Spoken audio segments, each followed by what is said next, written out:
বড় একটা ছোট পেঁয়াজ নিয়েছি, একটা বড় একটা ছোট টমেটো নিয়েছি। এইবার আমি কড়াইয়ে তেল দিয়েছি, 5 ফোড়ন দিয়ে দিলাম।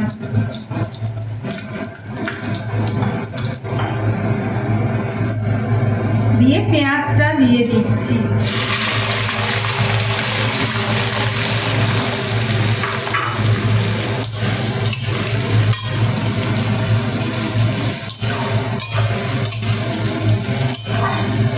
পেঁয়াজটা একটু ভাজা ভাজা হলে টমেটো দেব, তারপরে ঢ্যাঁড়সটা দেব, তারপরে এক এক করে যা মশলা আছে দিয়ে দেব। পেঁয়াজটা একটু ভাজা ভাজা হয়ে গেছে, এবার এর মধ্যে টমেটোটা দিয়ে দিলাম।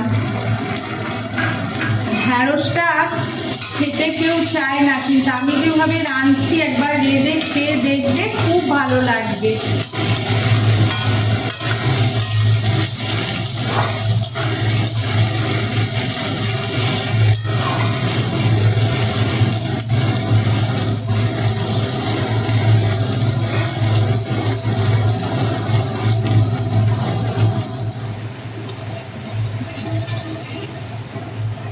টমেটোটা পেঁয়াজের সঙ্গে একটু ভাজা ভাজা হয়েছে, এইবার আমি ঢ্যাঁড়সটা এতে দিয়ে দেব।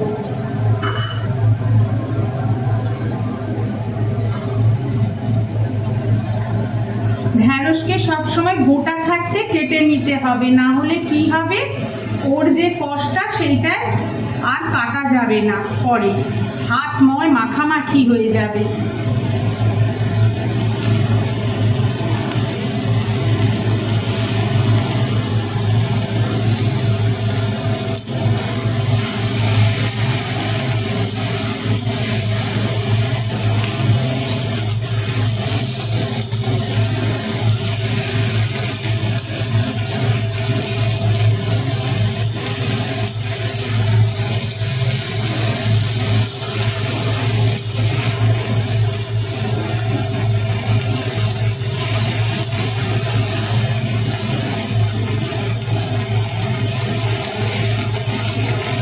এবার এর মধ্যে এক এক করে মশলা দিয়ে দেব।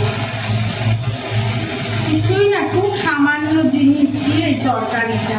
হলুদ গুঁড়ো দিলাম,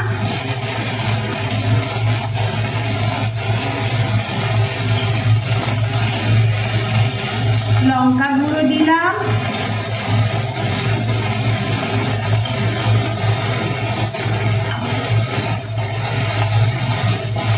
স্বাদ মতো নুন দিয়ে দিলাম,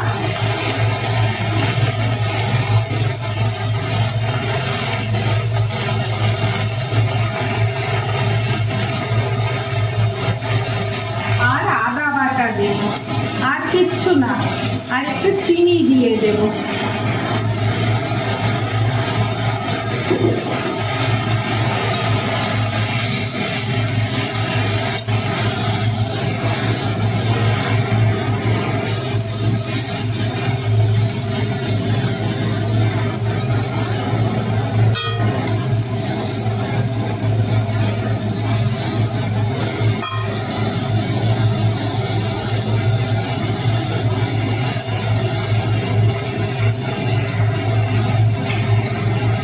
চিনি দিয়ে দিচ্ছি।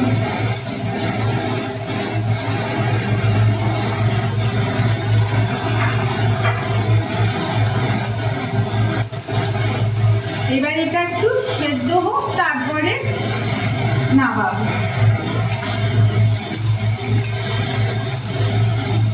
এবার নামাবার আগে একটু ভিনিগার দিচ্ছি। ভিনিগারটা দিলেও দিতে পারো, না দিতে পারো।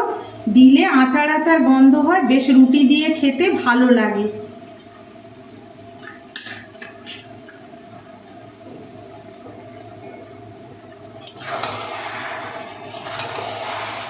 এই দেখো, আমার একটা ঢ্যাঁড়সও ভাঙেনি, সব গোটা গোটা আছে।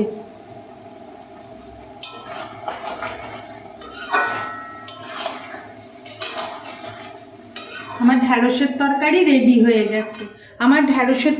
রেডি হয়ে গেছে। ভালো লাগলে লাইক করো, শেয়ার করো, সাবস্ক্রাইব করো, আমার পাশে থেকো। আর পরের ভিডিওতে দেখা হচ্ছে। তোমরা একটু কিছু বলছো না যে কেমন হচ্ছে রান্নাগুলো, আমি কি করে বুঝবো?